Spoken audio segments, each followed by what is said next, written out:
Welcome to Mirror Talk Soulful Conversations. If this is your first time here, we're so glad you found us. And to our returning listeners, welcome back. We've missed you. Take a moment to hit that subscribe button so you never miss out on the inspiration, wisdom, and heartwarming stories we share every week. Let's grow together, one soulful conversation at a time.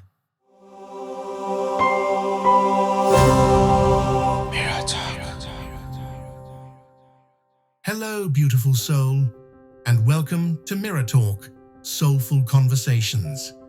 Today, it's just you and me, Daniel from 11 Labs.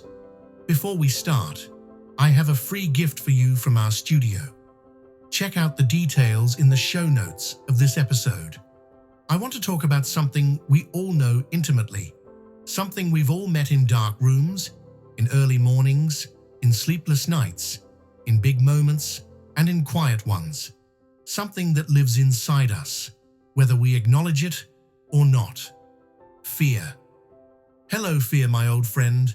That line has been echoing in my mind lately, because fear is an old friend.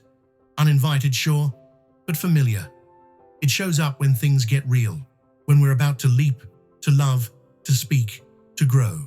And sometimes it shows up to protect us. 1.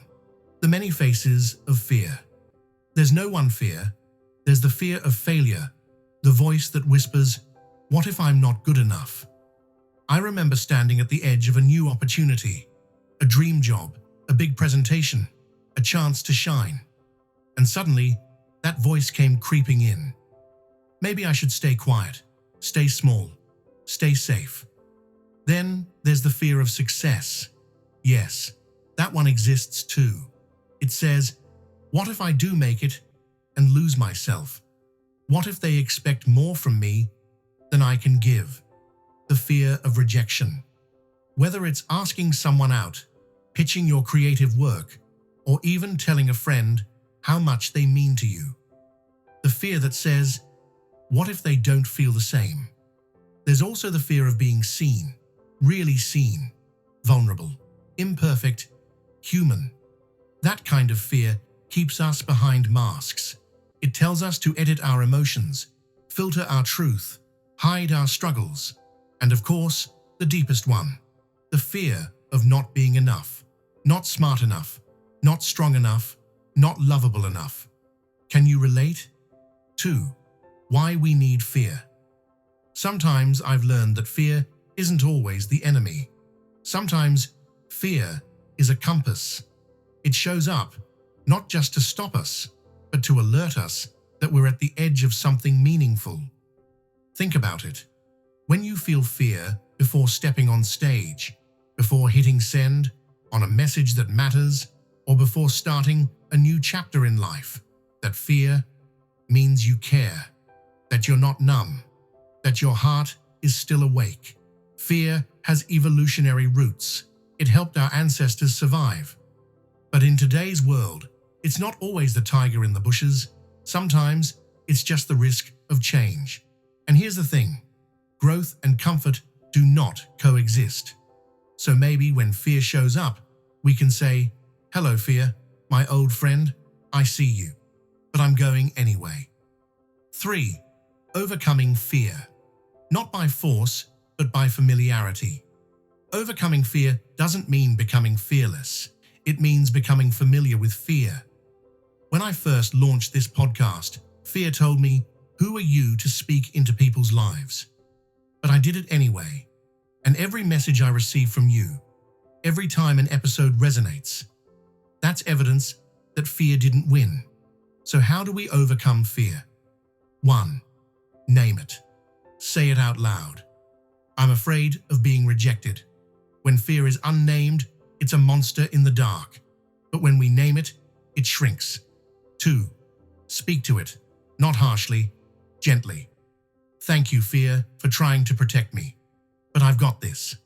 3. Move with it. Don't wait for fear to disappear before you act. Courage is not the absence of fear. It's the decision to act with fear in the room. Find evidence against it. Remember the last time you thought you'd fail, but didn't? Keep a record of those moments. That's your proof that you're stronger than fear. Let me share a short story. Maybe it sounds familiar. There was a girl who loved to dance, but somewhere along the way, someone laughed at her, so she stopped. She told herself, "I'm not good. I'm not graceful." Years passed, but every time music played, her soul wanted to move. One day at a wedding, the music came on and she almost stayed seated, but something inside whispered, "It's okay to be seen." And she got up and danced, clumsily, joyfully, fully, and for the first time in years, she wasn't afraid. She was free. You and I, we are that girl sometimes, afraid to try again, to start again, to live out loud. But what if we let go, just once? What if we said, "Fear, you can ride in the back seat, but I'm driving now"? I don't know what fear you're facing today. Maybe it's a decision, a conversation, a dream, a truth you've been hiding. Whatever it is, I want to remind you, fear is normal. Fear is human. But fear is not the end of your story. So the next time it comes knocking, I invite you to open the door and say, "Hello, fear, my old friend. I've outgrown you, but you can walk with me for a while."